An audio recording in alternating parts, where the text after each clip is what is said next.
네, 알고리즘 분할 정복 이야기를 시작하겠습니다. 먼저 분할 정복이란 무엇인지에 대한 이야기를 하고, 그 다음에 많이 알려진 분할 정복 알고리즘인 이진 탐색, 합병 정렬, 교속 정렬 곱하기까지 해보도록 하겠습니다.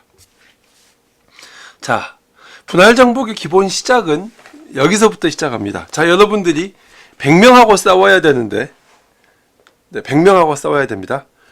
100명하고 한꺼번에 싸울 건가요? 아니면은 한 명과 100번 싸우기를 할 건가요? 네, 이 질문입니다. 결국 여기서 여러분들이 쉽게 생각할 수 있는 건 100명하고 싸우다가 죽는 수도 있어요. 100대 1로 싸우면 죽습니다.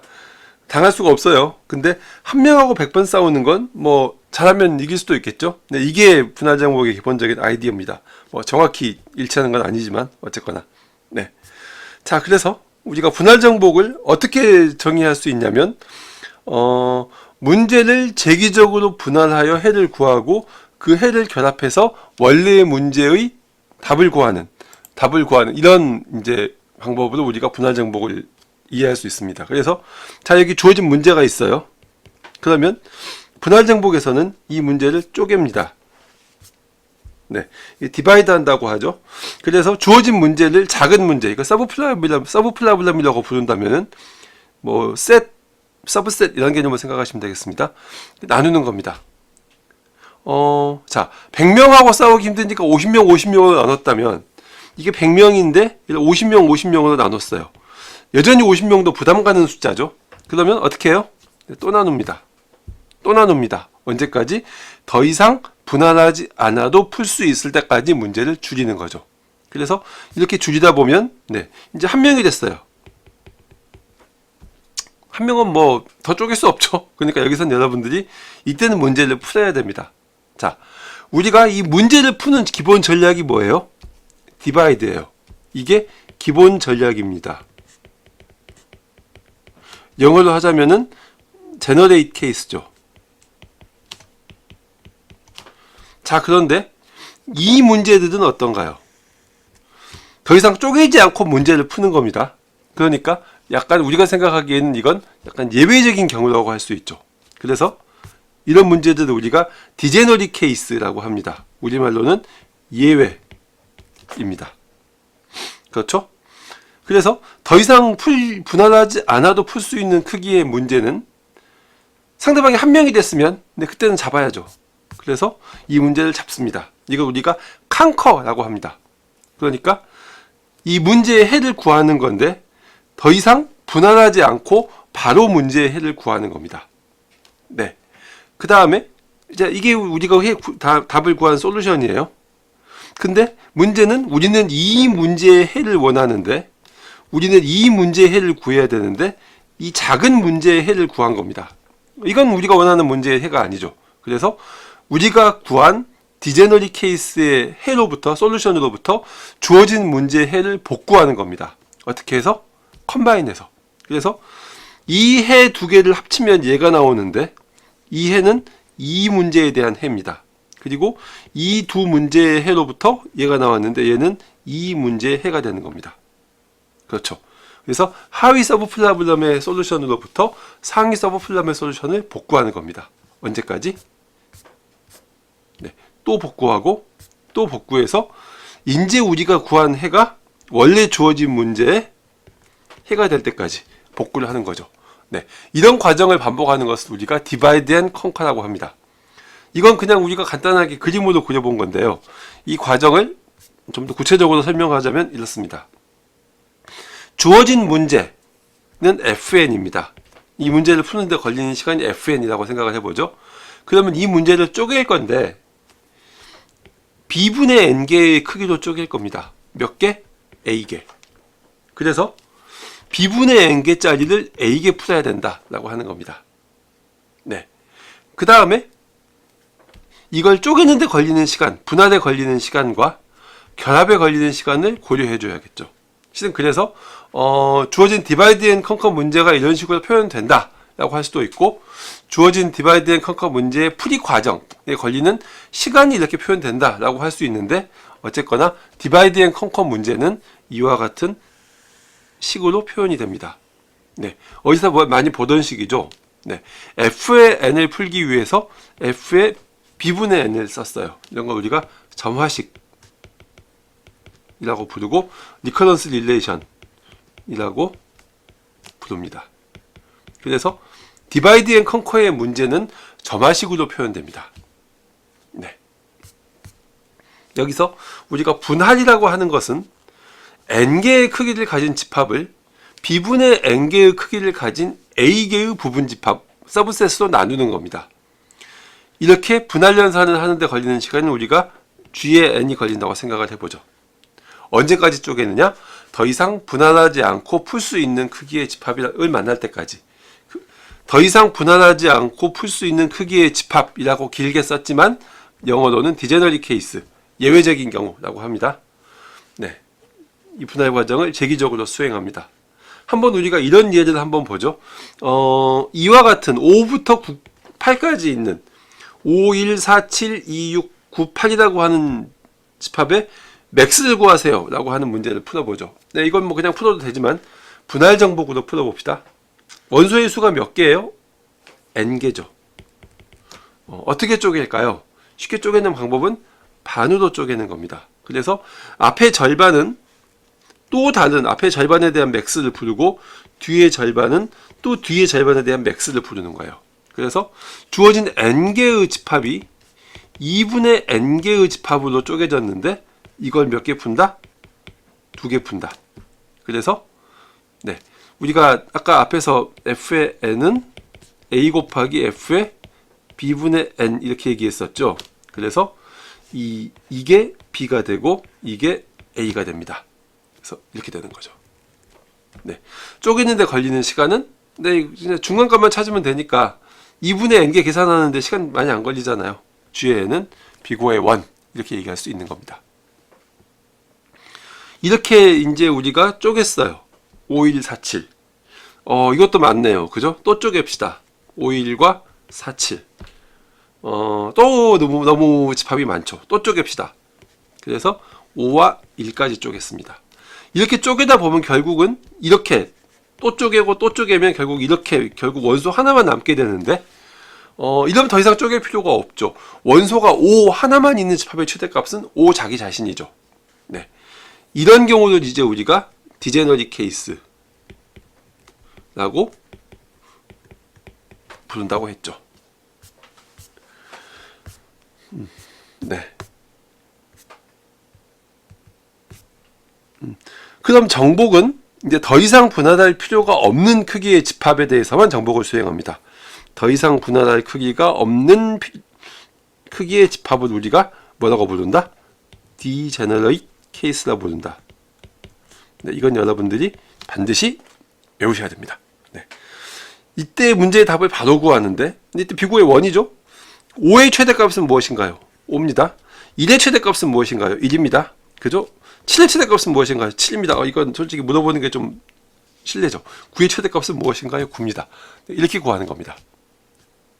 그 다음에 결합은 이렇게 구한 이게 이렇게 방금 구한 그러니까 답이 방금 우리가 구한 답이 다 여기 있는데 이게 뭐예요? 하위 부분집합의 해입니다. 네, 하위 부분집합의 해예요. 이 하위 부분집합의 해로부터 무엇을 구한다? 상위 부분집합의 해를 구한다. 그래서 여기 있는 게 상위 부분집합의 해가 됩니다. 근데 이게 끝인가요? 아니죠. 그 윗단계를 바라보면 이건 또 하위 부분집합의 해가 되는 거예요. 이 윗단계의 입장에 생각해 보면 그렇죠? 그래서 이걸 하위 부분집합의 해라고 생각한다면 이게 상위의 해가 되는 거죠.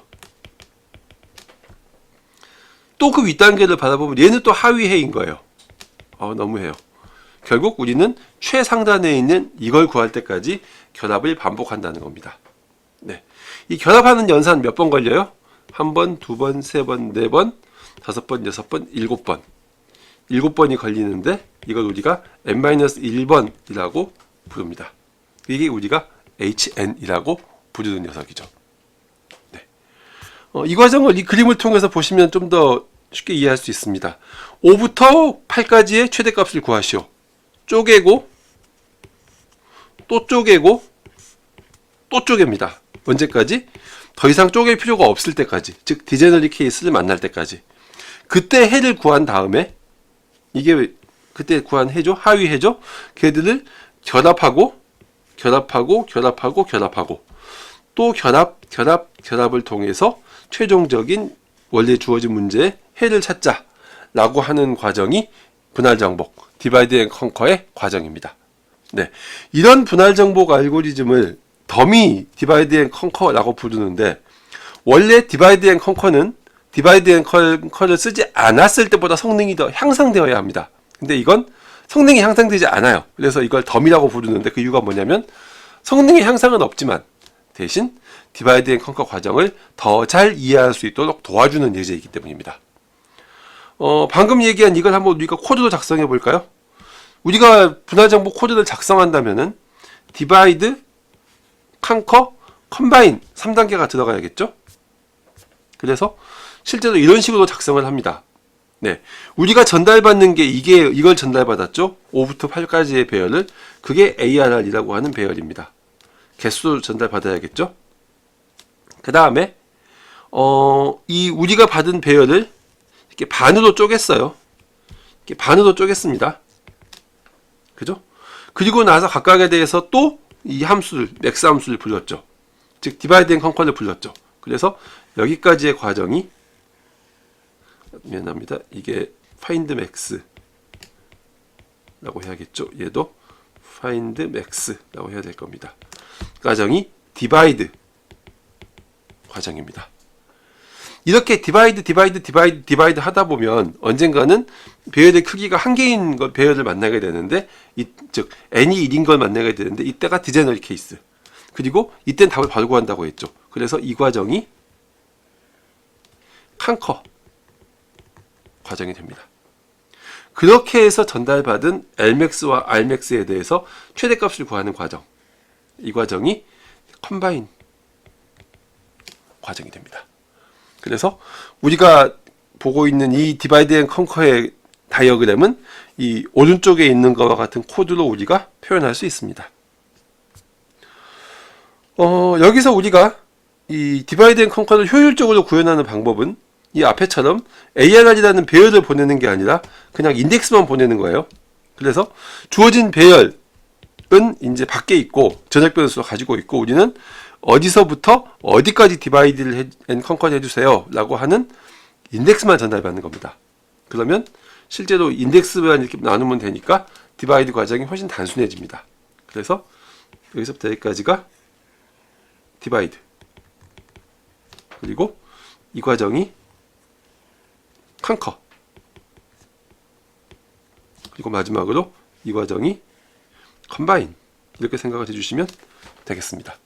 디바이드 앤 컨커의 대부분의 코드는 이 구조를 가지고 있습니다. 그래서 여러분들이 디바이드 앤 컨커로 문제를 풀겠다라고 하면 이 구조를 찾아야 되고, 이 구조를 찾은 다음에는 거기 들어갈 내용들을 잘 찾아주면 되는 거죠. 네, 그래서 이 둘을 비교하면 이렇습니다. 왼쪽에 있는 거는 배열을 전달받는 거, 오른쪽에 있는 거는 인덱스를 전달받는 거.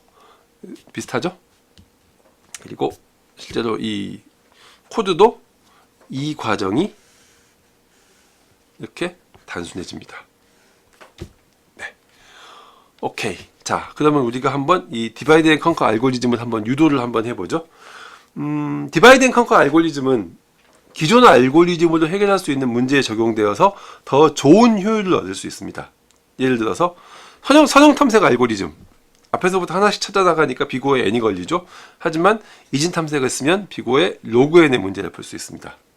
정렬 알고리즘도 버블 정렬이나 뭐 검색 선택 정렬이나 또는 뭐 삽입 정렬 이런 거 쓰면 n제곱이 걸리지만, 디바이드 앤 컨커의 대표적인 문제를 알고리즘이 할 수 있는 합병 정렬을 사용하면 n로그 n의 문제를 풀 수 있습니다. 네, 이런 장점들이 디바이드 앤 컨커에는 있습니다. 그리고 이제 이 시간에는 이 더미 디바이드 앤 컨커라는 걸 얘기를 할 텐데, 이거는 디바이드 앤 컨커를 써서 기존 알고리즘을 대체할 수는 있지만 성능 향상에는 도움이 되지 않습니다. 똑같은 성능을 보여요. 하지만 디바이드 앤 컨커의 개념을 이해하는 데는 도움을 줍니다. 네, 맥스를 구해라, 이건 앞에서 봤죠. 썸, 합을 구해라, 토너먼트를 해라, 이게 이제 더미 디바이드 앤 컨커 알고리즘의 예인데, 이 시간에는 토너먼트를 한번 보도록 하겠습니다. 토너먼트가 뭐냐? 그럼 오른쪽에 있는 그림을 보시면 돼요. 이게 8강전입니다. 그래서 8개의 팀이 모였어요. 이렇게. 그래서 얘네들이 경기를 합니다. 1번 경기, 2번 경기, 3번 경기, 4번 경기. 그럼 어떻게 돼요? 승자가 나오겠죠. 이걸 뭐라고 불러요? 4강전. 미안합니다. 네. 준결승전이라고도 하죠. 그럼 여기서 또 이 둘이 경기를 해서 승자가 나와요. 그래서 또 승자가 나옵니다. 그럼 이걸 뭐라고 불러요? 우리가 결승전. 그죠? 여기서 이제 최종적으로 한 팀이 나오면 얘가 우승팀. 이렇게 되는 거죠. 자, 이와 같은 토너먼트는 바텀업입니다. 밑에서부터 위로 올라옵니다. 실제로 뭐 예를 들어서 우리가 월드컵을 한다. 그러면은 8강전만 해도 사람들이 열광합니다. 그래서 기억날지 모르겠지만 지난 월드컵에서 이게 크로아티아였고 이게 브라질이었어요. 그죠? 그래서 유럽의 떠오르는 신흥 강호 크로아티아와 전통의 강호 브라질이 붙었다. 뭐 이렇습니다. 그죠? 그리고 이게 모로코였고 이게 포르투갈이었습니다. 아프리카의 마지막 남은 자존심 모로코 대 유럽의 강호 포르투갈의 대결 뭐 이런 식으로 이제 그죠? 이게 영국이었고 이게 프랑스였습니다. 영국과 프랑스 이건 뭐 말할 것도 없죠. 얘들도 500년 먹은 라이벌인데요. 안 그런가요? 네, 그렇습니다. 그래서 우리는 토너먼트 경기를 보면 아래에서 먼저 우리가 집중을 합니다. 그죠? 그리고 나서 이제 준결승, 결승 이렇게 팀들이 나오니까 그때 거기에 집중을 하는 거죠. 자, 이런 토너먼트를 한번 우리가 코드로 구현을 해보겠습니다. 자, 보세요. 이중 루프를 써야 됩니다. 근데 첫 번째 루프, 바깥쪽에 있는 루프는 토너먼트의 진행을 나타냅니다. 그래서 처음에는 8강, 그 다음엔 4강, 그 다음엔 결승전, 뭐 이런 식으로 올라가겠죠. 그 다음에 이 8강 경기 전체도 결국은 이 경기들의 반복입니다. 그래서 8강 경기, 4강 경기 각각의 경기들을 진행하는 이너 루프, 안쪽의 루프가 있어야 됩니다. 네, 그래서 바깥쪽의 루프를 한번 만들어 볼까요? 만약에 우리가 여기서 for i라는 변수를 쓰겠다면 i는 주어진 n부터 시작하니까 n부터 시작할 겁니다. 그리고 언제까지 진행을 해야 되죠? 여기까지 진행하나요? 아닙니다. 이건 경기 한 팀 남았으니까 안 해요. 여기까지 진행합니다. 그랬던 뜻은 뭐예요? i가 미안합니다. i가 1보다 큰 동안 진행하겠다 라고 하는 거죠. 그때 i는 어떤 식으로 변하냐면 8, 4, 2 이렇게 변합니다. 그래서 i는 i 나누기 2가 됩니다. 그래서 네, 바깥쪽에 있는 포르프는 이런 식으로 정리가 됩니다. 안쪽에 있는 포르프는 어떤가요? 네, 뭐 J를 써볼까요? 0, 1, 2, 3 해서 J가 얼마까지 가냐면 네, i까지 갈 겁니다.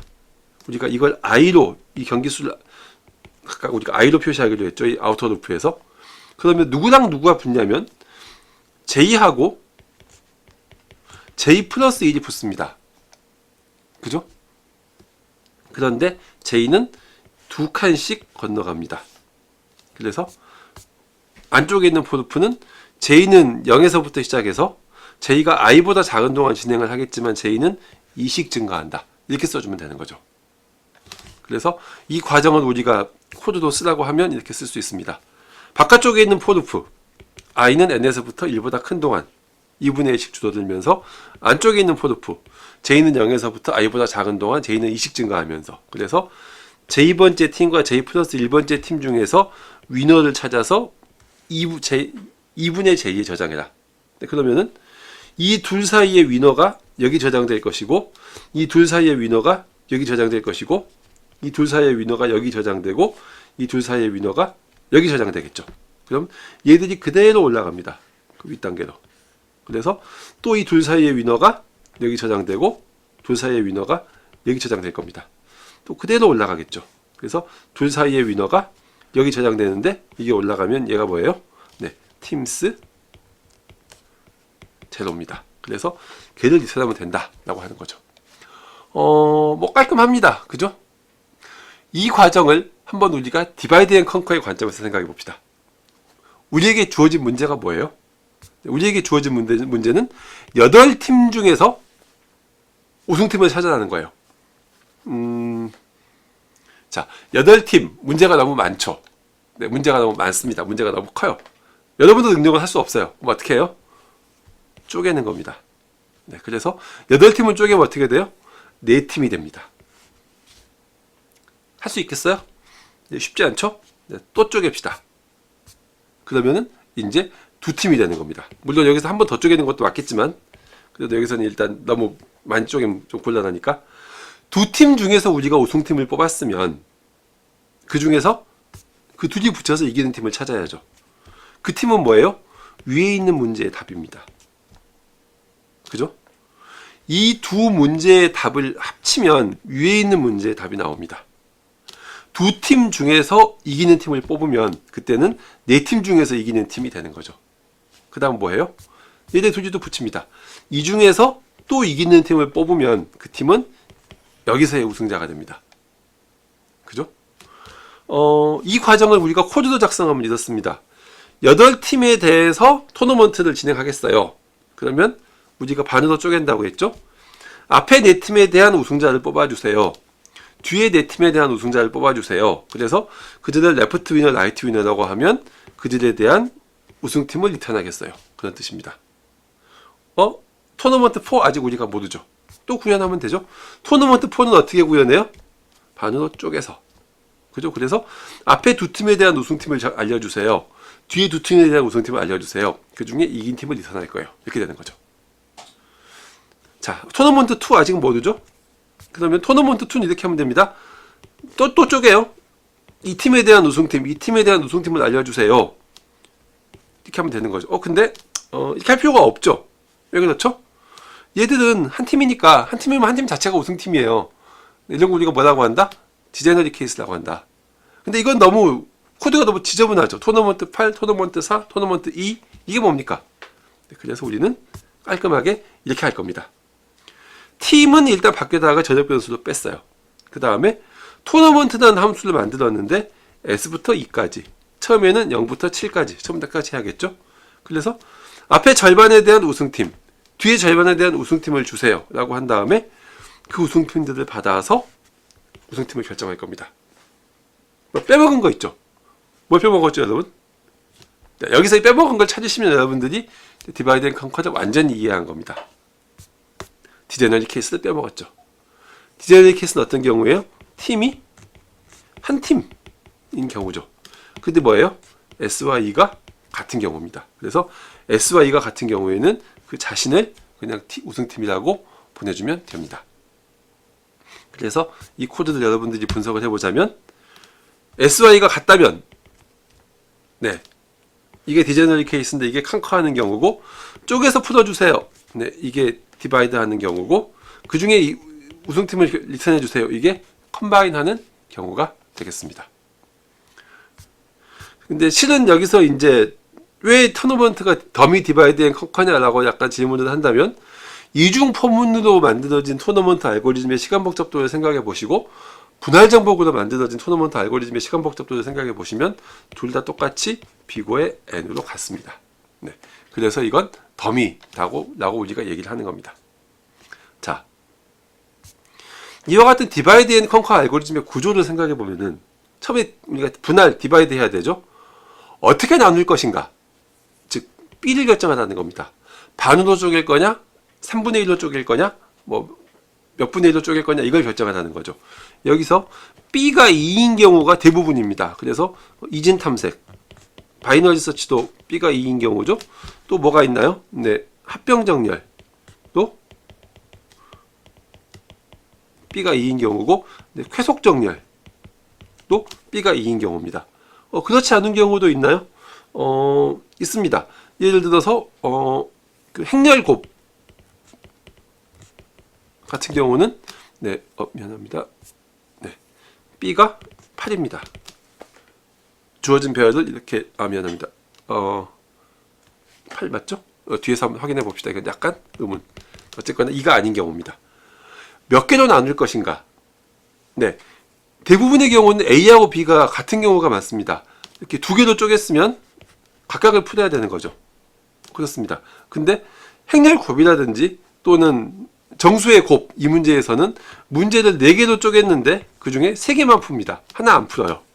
이렇게 A와 B가 같지 않은 경우도 있다 라고 하는 겁니다. 그 다음에 어디까지 나눌 것인가, 그 말인 뜻은 디제너리 케이스의 크기를 몇 수로 정할 것인가, 이걸 결정하라는 거죠. 네, 그 다음은 나눌 때 주어진 배열을 똑같이 나눌 것인가 다르게 나눌 것인가, 즉 이렇게 주어진 배열이 있을 때 똑같은 크기의 2개로 나눌 것인가, 아니면 미안합니다. 네, 약간 이렇게 크기가 나게 이렇게 나눌 것인가. 네, 똑같은 크기로 나누는 대표적인 문제가 합병정렬 또는 이진탐색이고, 서로 다른 크기로 나누는 게 쾌속정렬입니다. 그리고 얼리 스타핑은 가능한가? 네, 이렇게 쪼개고 그럼 또 쪼갤 겁니다.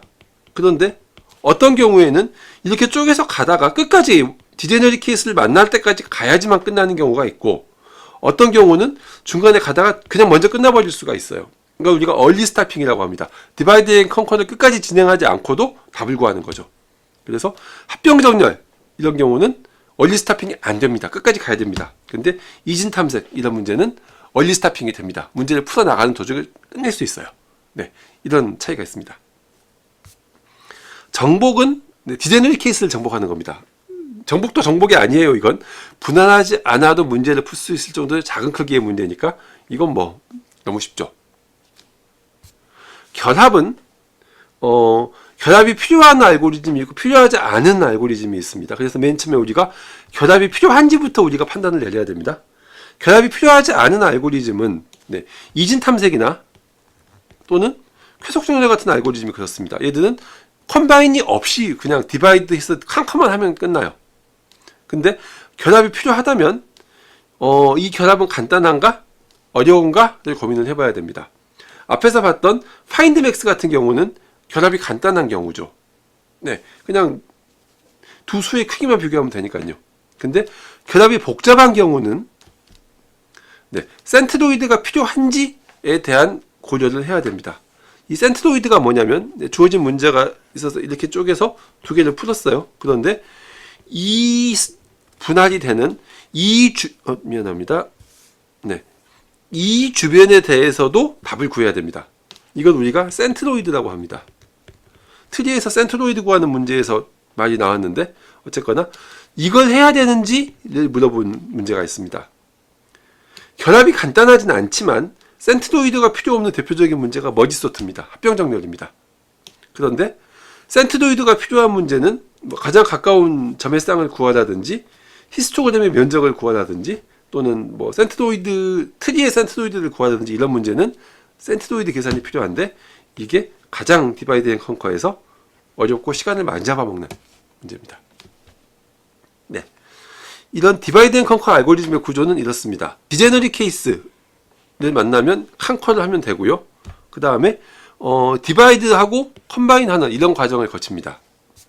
그래서 실제로 앞으로 여러분들이 배울 5가지 알고리즘 중에서 첫 번째 디바이드 앤 컨커 알고리즘의 구조는 이렇게 됩니다. 나머지 뎁스 퍼스트 서치, 브레디스 퍼스트 서치, 그리디 알고리즘, 다이나믹 프로그래밍은 천천히 얘기를 하겠습니다. 어쨌거나 이 구조가 디바이드 앤 컨커에 거의 대부분에 적용이 된다 라고 여러분들이 생각을 해주시면 되겠습니다. 네, 디바이드 앤 컨커 알고리즘의 시간 복잡도는 앞에서 봤었죠. 분할 정복을 표현한 이 식이 그대로 시간 복잡도가 됩니다. 그래서 이런 것 우리가 점화식 또는 재규식, 영어로 리커런스 릴레이션이라고 부르는데 이전 항을 가지고 일반 항이 표현되는 경우입니다. 어서 보던 식이죠. 이게 뭐예요, 여러분? 등차 수열의 일반 항이죠. 기억나죠? A n번째 항은 이전 항에 대해 b를 더한 거다. 분할 정복의 식도 점화식으로 표현됩니다. 그래서 fn, n개의 문제를 푸는 과정에 걸리는 시간을 우리가 tn이라고 부르면 t의 n은 b분의 n개를 푸는데 걸리는 시간을 n번 쓰고 그 다음에 뒤에 이렇게 분할하고 정복하는데 분할하고 결합하는데 시간이 걸리는데 걔는 n의 d승만에 풀 수 있다 라고 우리가 표현을 합니다. 네, 이와 같은 점화식의 해법을 구하는 방법은 여러 가지가 있는데 3가지 대표적인 걸 얘기해 보자면 특성 방정식이라고 하는 걸 쓸 수 있습니다.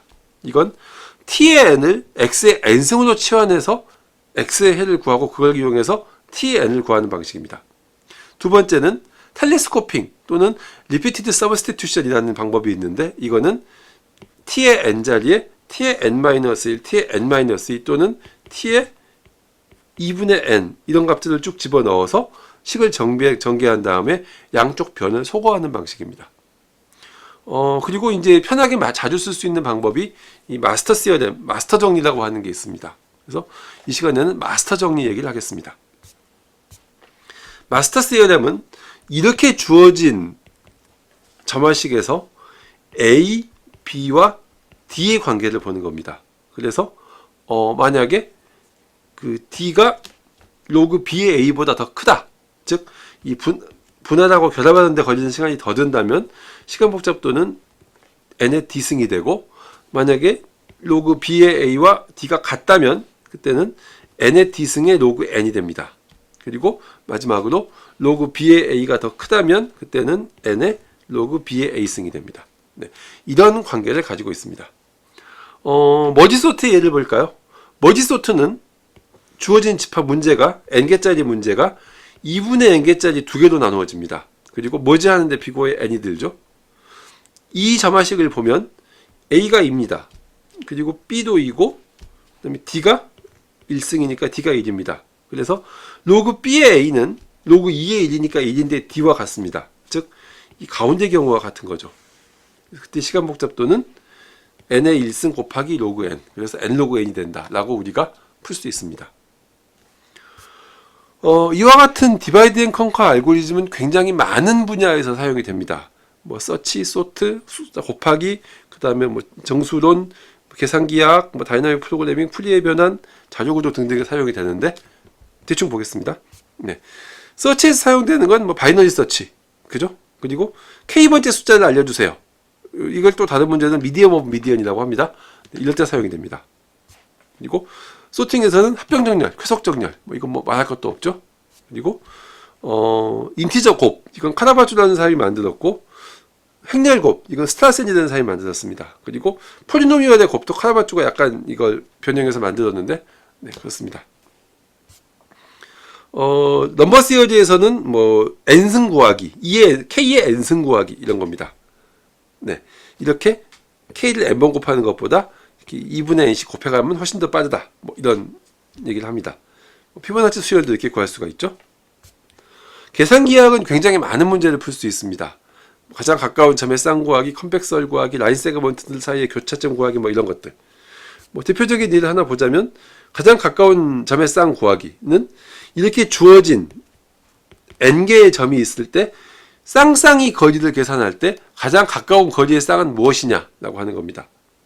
이걸 구하는 방법은 얘를 반으로 쪼갠 다음에 이 왼쪽에서 가장 가까운 쌍을 구하고 오른쪽에서 가장 가까운 쌍을 구합니다. 그런데 이 절반을 딱 건너뛴 이 사이에 있는 게 가장 작을 수도 있죠. 그래서 이 중간에 델타만큼의 간격을 두고 이 안에 있는 것도 구해서 이 하나, 둘, 셋 안에 있는 최소값을 구하는 겁니다.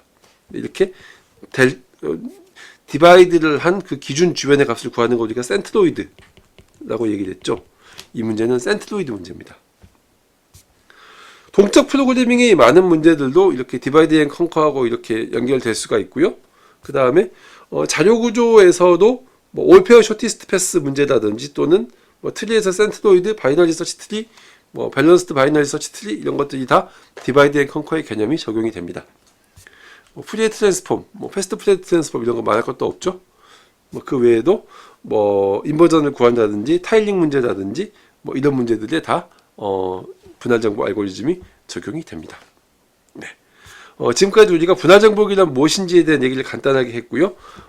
그 다음엔 우리가 이진 탐색 얘기를 해보겠습니다. 네, 수고했습니다.